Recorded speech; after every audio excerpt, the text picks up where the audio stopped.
Hello and welcome to the Business Advisory Show. We're here today with Rob Schammer from Melbourne and Ethan from Practice Ignition. Welcome, guys. Thank you. Thanks, JP.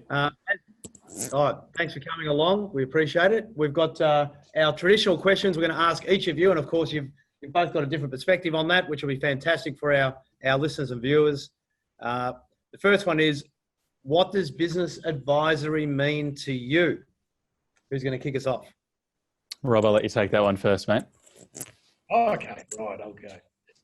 Helping, obviously, businesses to understand their position and their financial position, and give them adequate data or timely data to make meaningful decisions on their future and how they're going to develop and what they need to improve to get up to the leading performers in their industries.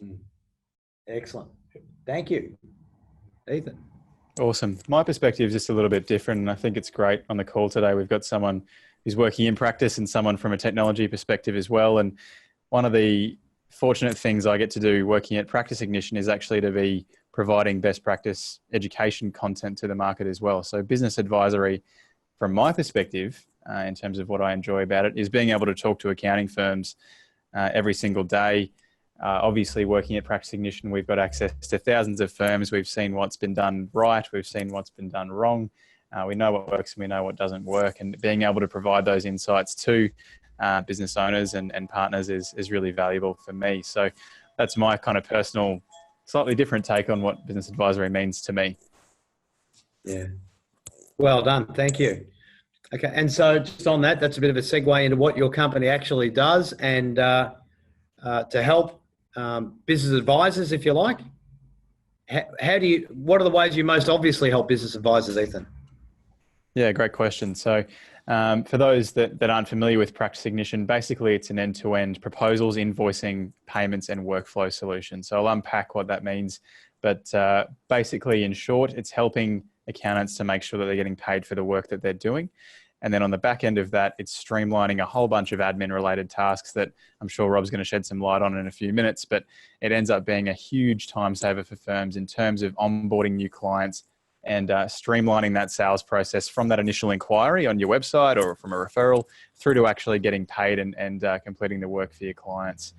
So it's an end-to-end solution, all cloud-based, integrates with all the cloud-based ledgers as well, and the popular workflow solutions. So that's a bit of what we do, in short.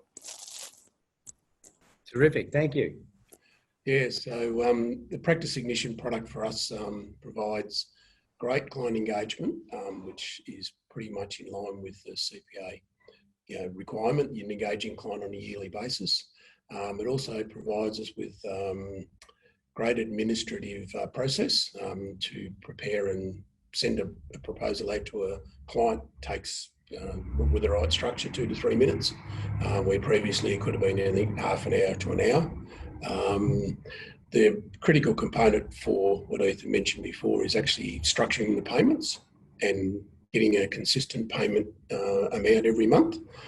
For our business, our cash flow is just it's a second thought nowadays, where it used to be chasing around how we're going to get money to pay the wages and pay the bills and all that. Now we've got around $200,000 dropping in on the 20th of every month, which makes life a lot easier. Mm. Yeah, that's no small change, is it? No. So also, what it does is takes away the debtor issues from the business. Within 6 months of implementing Practice Ignition, our debtors dropped by 50%. And within 18 months, they were 2/3 down from what they used to be. So it just takes the back-end administrative chasing clients. We just take control back of those payments. Mm-hmm. So once we have the jobs coming out of Practice Ignition into the work management program, we've now got control that we're going to get paid for what work we do, which is you'd think it's a very simple ideal, but wasn't happening previously. Mm. I love that point there that you made, Rob, in terms of taking back control. And to expand on your question earlier, JP, how do we help business owners? That probably sums it up really well. We help them take control back over the client onboarding process. We help them to actually lead their clients in terms of when they're getting paid, how they're getting paid, by what means they're getting paid, and then what they're getting paid for their services, and making sure that firms aren't over-servicing their clients. They're confident in having discussions around what they should be charging their clients, and they're able to do that in sort of an online, sleek and efficient way. So that really sums up well what we do. Rob, maybe you can take my job and be the spokesman for Practice Ignition for me. Yeah, I can do that.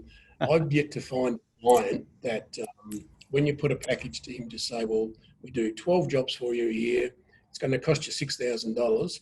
How about we make it 12 equal payments of $500 a month?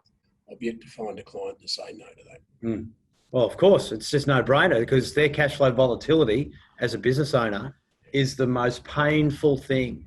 That, in fact, what we teach in business advisory is that's Groundhog Day, is your cash flow volatility, because it actually recurs like a nightmare until you re-engineer it. So that's well said. Yeah. And do you mind putting for the accountants and advisors paying attention on these video casts that we do? Can you monetize that massive reduction that you've quoted over 12 and then 18 months? 300,000 and 450,000. Improvement in the bank. Woo! Wow, that's amazing. So for everyone that's sitting at their PC, just mucking around with some client compliance work right now and just not really listening until now, did you hear that? That's a huge amount of cash, right? And I guess I think one of the things you mentioned the other day was you've actually got cash in the bank. Yeah. Yeah. Lots. It's a technical term from Northern London for Trent McLaren. Lots of cash in the bank. I love it. It gives you a lot more options. Yeah. Think about expanding and acquisitions and all those other things that previously you weren't in your mindset. Mm. Yeah, exactly. You've got working capital to grow. Yeah, exactly. What has been your most valuable lesson so far, Ethan, in working with the principals of an accounting firm and helping them roll it out, or them, work with their mindset? And for Rob, it's working with business owners to help them. Yeah, great question. I think the biggest takeaway for me, and being reasonably sort of early on in my career in the accounting space, I've worked with a couple of different technology solutions, and the biggest takeaway for me is that education piece, the focus on education. As I mentioned earlier, before we started this broadcast, JP and I were just chatting. There are so many firms out there that are just plain unaware of the solutions that are out there, and being able to tell these stories is a core component of what I get to do at PI, and that's been my biggest takeaway in terms of working with accounting firms. They do like to see proof of concept with technology solutions. Obviously, there's so many out there at the moment, over 700 add-ons in the Xero marketplace. We want to be able to showcase the stories where firms have, like Rob was saying, added X number of dollars to their bottom line because they've streamlined these processes, and we want to be able to champion that. So education's my biggest takeaway, John, in terms of what's most valuable to the firms that we work with. Yeah, thank you.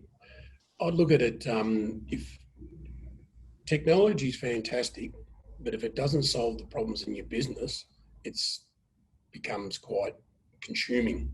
So what are the problems we had in our business? We had structural issues with debtors, we had structural issues with engaging clients, and we had structural issues of managing our work within our business. So the technology's enabled us to take control back, provide the structure within our business that allows more efficient process of work and obviously greater profitability. So those are the things I look at and just say, well, this particular product has done that for us. Yeah, and the two key things, as you gently were leading us into, Ethan, there, that we were speaking about off camera beforehand today, was that Ethan was telling us that he reckons that only about 20% of PI users at this moment are really, kind of maxing out close to the 100% of what PI can deliver in terms of automation and value, right? Step one. And on the other side of that, what were we saying? Guy was suggesting last week at QBO was that that he reckons somewhere upwards of 40% of accountants and bookkeepers still in Australia actually just haven't had any exposure to PI at all, so they don't even know what it is. which is pretty scary, you know, that, as you said, that we're not reaching a percentage of the industry because they're not active on social media. And I would suggest that most of them that aren't active on social media, typically they've got a Facebook profile so they can see their grandkids. That's right. That's right. And I think they're typically the ones that aren't coming along to the technology-based conferences as well. And I think from our point of view, in terms of the the reach that Practice Ignition has, we have a reach to a certain extent. But I think it's up to all of us to be pitching in and educating the market around these stories. And absolutely blows me away the number of people that haven't heard of Practice Ignition, because I think we do a pretty good job of getting out there and being pretty loud on social media and getting out to the accountants' big day out and all the events, you know, where we've got team traveling around the world for every month, almost every week of the year. We've got someone in some part of the world talking about Practice Ignition. So it's a long game for us. It's education, as I said earlier, and we'll just keep doing the good work. Yeah, I might have a chat to my buds at the ATO about because they've got a database of these people that aren't coming out. So we'll have a chat to them. Yeah. Sent a disguised letter that's looks like a DPN in the mail. Oh shit, my client's in. Oh no, it's an invitation to get my shit together. Okay, anyway, let's move on. What about your own personal philosophy? What makes you successful? What's your own approach, and why do you think that works for you? Probably, I look at the getting the structure correct. I also look at benchmarks and see how the business performance is, and obviously try to aspire to the high levels of that performance. And in that process, if you've got the benchmarks and you're getting the structure right and getting the efficiency right, things have to change. If you're operating at 50% level and you need to be up about 95% level, you've got to change process. So change management, working on efficient processes is basically the base I've gone through. I've done it through with farm machinery, obviously canning businesses and other businesses. You just start, if you haven't got the structure right, you haven't got the eye to where you want to get to, the rest of it makes it quite difficult. But if you've got the right process in place and the right structure, you can just drive that efficiency and profitability. Thank you. Ethan? Absolutely. In terms of, I guess, my personal philosophy on what drives success and what I value, it's all about relationships for me. That's been my core focus over the last couple of years in the accounting industry, and building those relationships, not only with technology providers, but also the industry bodies and the number of firms that are out there. There's something to be said, in a technology-based world, there's something to be said about focusing on those valuable relationships, and that's proved to be quite successful for me to date. So that's I'm going to continue to keep doing that, and hopefully spread the good word about Practice Ignition, and actually just become really familiar with what the pain points are that accountants are facing, so we can build solutions to solve them. Yeah, that makes a lot of sense. And earlier on in my career, at times with some of the clients that we were trying to help in the accounting industry, sometimes they would frustrate the buggery out of me, and I'd get a little cranky. I'd get a little provocative, and sometimes that made a lot of sense and changed their lives. Other times they just changed their business coach. But but that's true. Valuing relationships is very important. And one of my mates, I think, who's done that incredibly well is Wayne Schmidt. Now, Wayne has worked with just about everybody, and really, I don't know how many people he's burned. I mean, he entertain people might be offended to some of his antics on stage at times in terms of wearing shiny red shoes from the Wizard of Oz or something like that. But as he did at our first ever Accountants Big Day out in 2017. But other than that, a great ambassador of managing relationships and maintaining them. Well done. Absolutely. What do you enjoy the least and also the most when it comes to business advisory as a topic? Business advisory as a topic. I might jump in on this one. Sorry, Rob, I don't know if you're going to start talking there, but previous to my role at Practice Ignition, I was working in a company that enabled accountants to provide business advisory services in the form of more frequent reporting and dashboarding. The biggest thing that I came up against when I was in that role is the sort of fear mongering and marketing messages that are out there that don't actually have substance behind them. So, JP, I remember sitting in on a session at the Accounting Business Expo that you were running around how to actually build a business advisory framework in a business, and practically what that looks like in terms of getting your core fee base and your cogs turning before you can start to look at those additional services. That sort of content's fantastic, but what we were seeing in that reporting and dashboarding space is these companies, these marketing companies, sort of spruiking that accountants are going to be completely irrelevant if they don't adopt dashboarding and reporting, and that's all what business advisory is, because it's not. That's the thing that I enjoy least about the topic.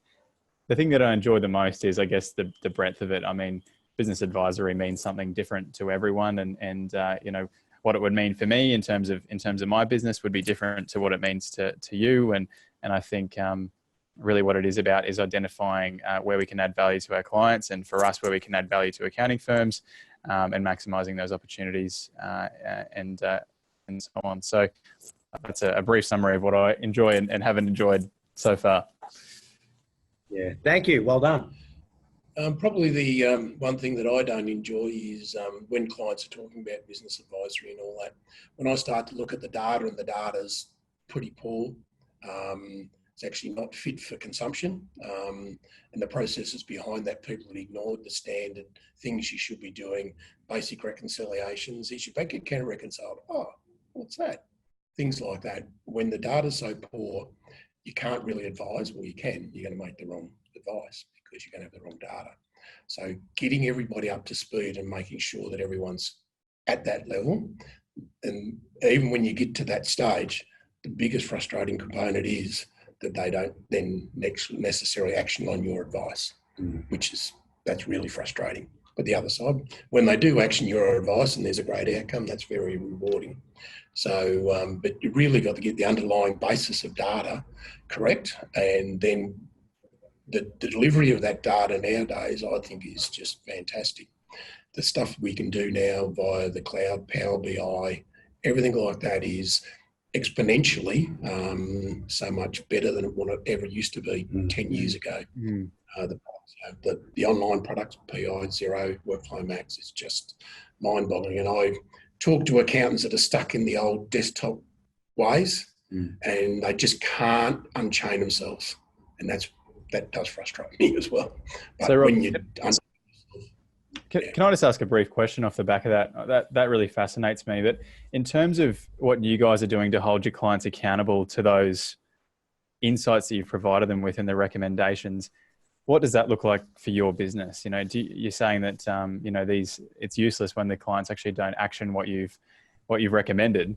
How are you actually holding them accountable to that? Because as you've just alluded to, you jump on the reporting app category in the Xero marketplace, and there's 200 different solutions out there that can spin up a dashboard from your Xero data. But how do you identify, firstly, the best way to communicate those results, and then actually hold your clients accountable to following through with that change?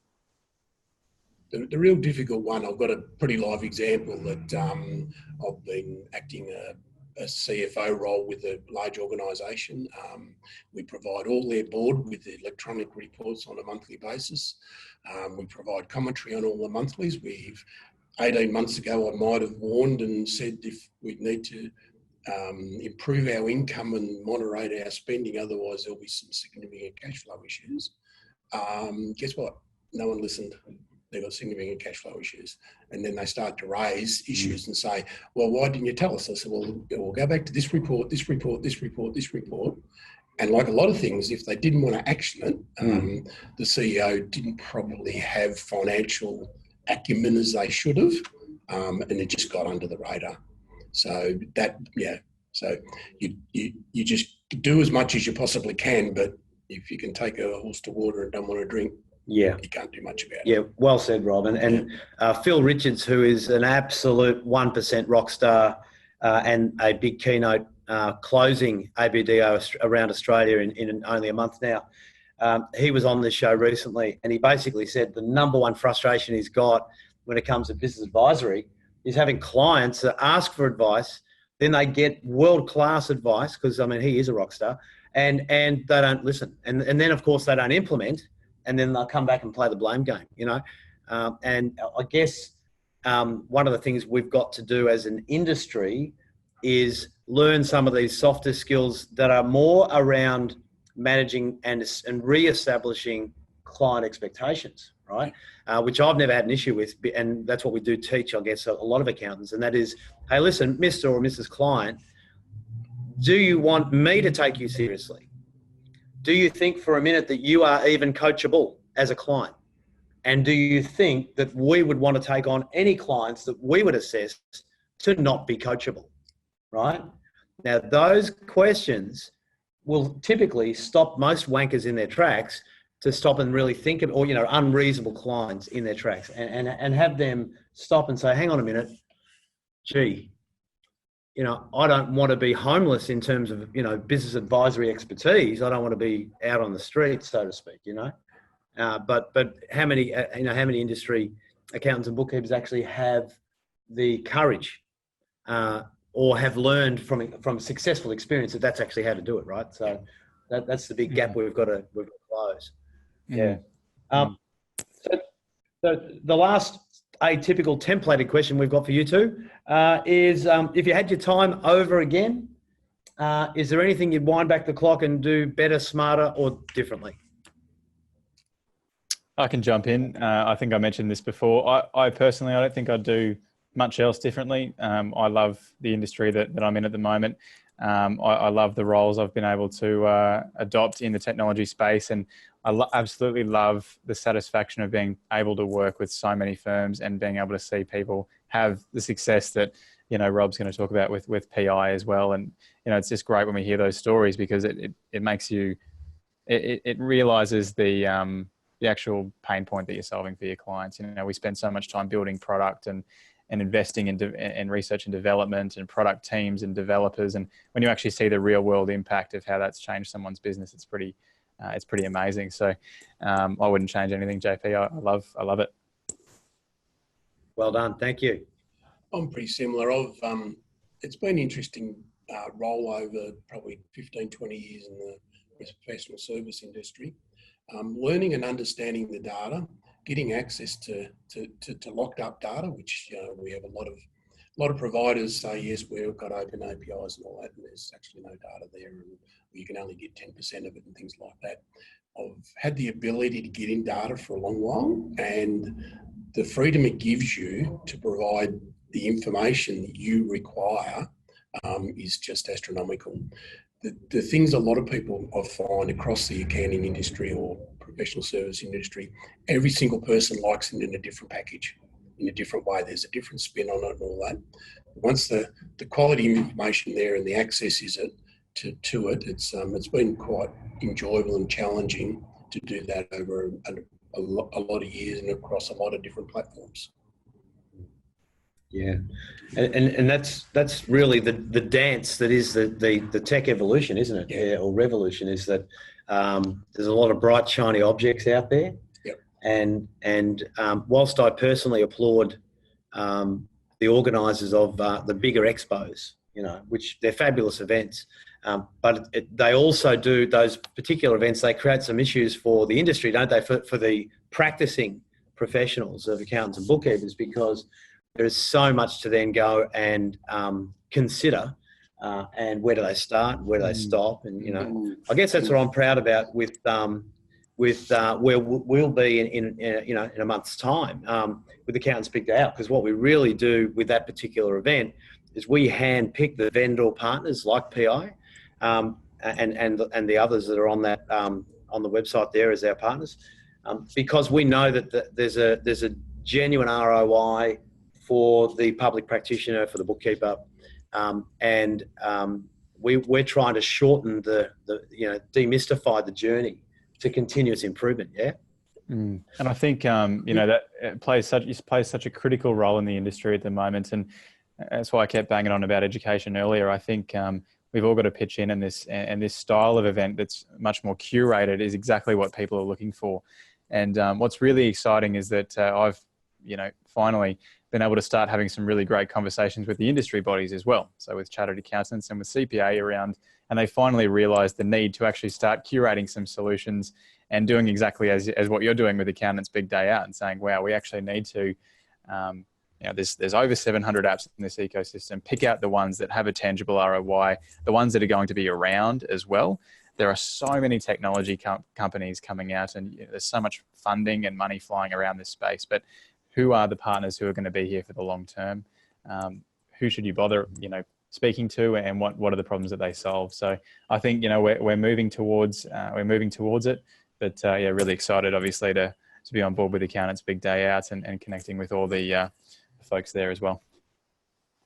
Yeah, appreciate that. Yeah, I'll just touch on a point you mentioned earlier, Ethan, that the naysayers that it's only business advisory going forward and all that. I've got industry data that basically says compliance will not be done by machines. It will be done by people. It still needs to be reconciled. If someone puts it in the wrong hole, you need to get it out and get it in the right hole, reconcile it. The critical component to our businesses is getting that done as most efficiently as you possibly can. That allows you time to do the more enjoyable advisory and the process after that. But certainly compliance isn't dead, but you need a business to be very efficient to handle that, to give you the right data, to make the right decisions. Yeah, so true. And I think that I've never believed that compliance will disappear, because on so many levels, we are one of the highest tax paying nations in the world. Does anyone think that business owners are going to trust a robot and the ATO directly on tax minimisation? Turn it up, right? Not on the tax that we pay, right? No way. But the reality is, conversely, we're expecting a therefore more intelligent conversation and deeper insights into the tax we're paying and our rights to legally minimise taxation and structure better and improve our cash flows and look at the data. And so the client wants the accountant and the bookkeeper to play that role. They don't want them stuck behind the BAS or the lodgement schedule, and they want them out front with some critical insights on, because financial literacy is extremely poor in small business. Well, I call it financial illiteracy, right? Yep, for sure. Mm. Yeah, well, it's been fantastic. Oh, sorry, mate, you're going. I was just going to add one thing on the end there, which I think would be a really cool question to end with. And, apologies for jumping in on you there, JP. But, as someone who's young in the industry and coming up and has chosen not to go down the path of working in an accounting firm, but with accounting firms in technology, what do you think are then the most beneficial skills for young accountants, those who have, may have just graduated university or those who are new in the profession? What are then the most valuable skills that they can develop to really be an asset to firms, modern firms? What I'm seeing at the moment is that, and you mentioned this earlier, that, we're seeing firms now where there's young partners and there's old partners, and the young partners want to change and the old partners don't. What kind of skill set does that require? And how do we navigate that and help to be a catalyst for change moving forward? Open-ended question, but I thought it'd be great to ask Rob what his thoughts were on that, and yourself. Yeah, I've done a lot of recruiting over the years. Certainly the older partners seem to get the structure in their favour, and they use that a lot to manage the younger partners. With that process, they probably need to lighten up and obviously drive their business forward. Coding checkbooks and all that type of stuff have finished lots of years ago, and their own personal change in actually what they do on a day-to-day basis has to change and has to get better and has to get smarter. So the problem-solving skills, the attention to detail, the communication skills are the real critical skills, or the skill sets that coming in partners need. And obviously that change management and the proposals, benefits and the return on investment are the type of things that can sell the older guys. But the older guys have probably got to start to learn to let go a bit more. Yeah, well said. It's the biggest issue. The biggest issue is, and Troy Dowdle founding partner of CBAS, Complete Business Accounting Solutions service, I should say, in Port Lincoln. He was our National Best Practice 2018 Firm of the Year, running a $1.5 million fee base with 5.2 headcount. Right, super efficient. And what was interesting is they made the decision to move to XPM, more so for the client-centric focus of Xero and XPM rather than for their excitement about XPM relative to other softwares to run the practice. And what was interesting is the consultants and Xero both suggested it would take them 3 months to migrate 430 SME client groups. It was going to be a huge project. And then Troy's team, so well fine-tuned as the team now, they politely said, sorry, sir, do you mind if you get out of the way and we'll get this done directly? And Troy's team delivered the entire transition in 3 weeks. Astronomical. And it just shows you, exactly what you're talking about getting out of the way or letting go. Yeah. So the younger our talent pools are, and the more intergenerational our talent within our team structure is, then you are infinitely more capable to embrace change and adopt new tech through those generations of talent. And so the more we are willing to rehire young blood and educate, mentor, support, coach and nurture the young blood, we'll often surprise ourselves and practitioners, we're seeing this all the time, in just how more dynamically they will evolve and keep up with the pace of change and technology in the industry. Absolutely. Yep. It's hard because the profession wants to replace one client-facing accountant, with 5 to 10 years experience with another one. And what we're saying is that's fine if they rock in, and respond quickly to an advertisement on Seek and through. But if they don't, you're better off hiring the young talent that can learn to play that role, because they will learn it infinitely faster than traditionally what we imagined was possible through our own past experiences, right? Yep. Yeah. Sure. Yep. Yeah. So we've been engaging pretty much young grads, pre-grads, getting them in, training them up, and they're hitting the ground a lot faster. Waiting for grad to finish his degree, get him in, and then starting. Yeah. So we're actually getting him pre. Because funny enough, their 3-year degree is effectively a part-time function. Correct. And if they can work part-time as well and get 3 years experience while they're doing their degree, bingo, they come out with a degree and 3 years experience. You've nailed it. And isn't it interesting? Great, obviously, great question from you, Ethan. We're about to announce a piece of IP, which is exactly what you're talking about. So we've created something called the Best Practice Cadetship Fellowship Program. And this is pre-graduation. We've even got, in some cases, 18 and 19-year-olds that are barely out of high school, let alone off to university yet, where we're recruiting from good business ownership family bloodlines. So they're not necessarily even thinking about accounting, but they come from the bloodstock where their parents are running businesses, right? So they've got the respect for what that's like. It's in their DNA. They've experienced it. And they are really talented young people that are just embracing opportunity. And they really do make a very, very good potential accountants and advisors down the track. Yeah, that's fantastic news, John. Keen to keep tabs on that and see how it goes. Yeah, and so once again, guys, and we will definitely do that, Ethan. Thank you so much to both of you for coming along to the Business Advisory Show. You will be, I think, one of the first inaugural 12 episodes, which is pretty exciting.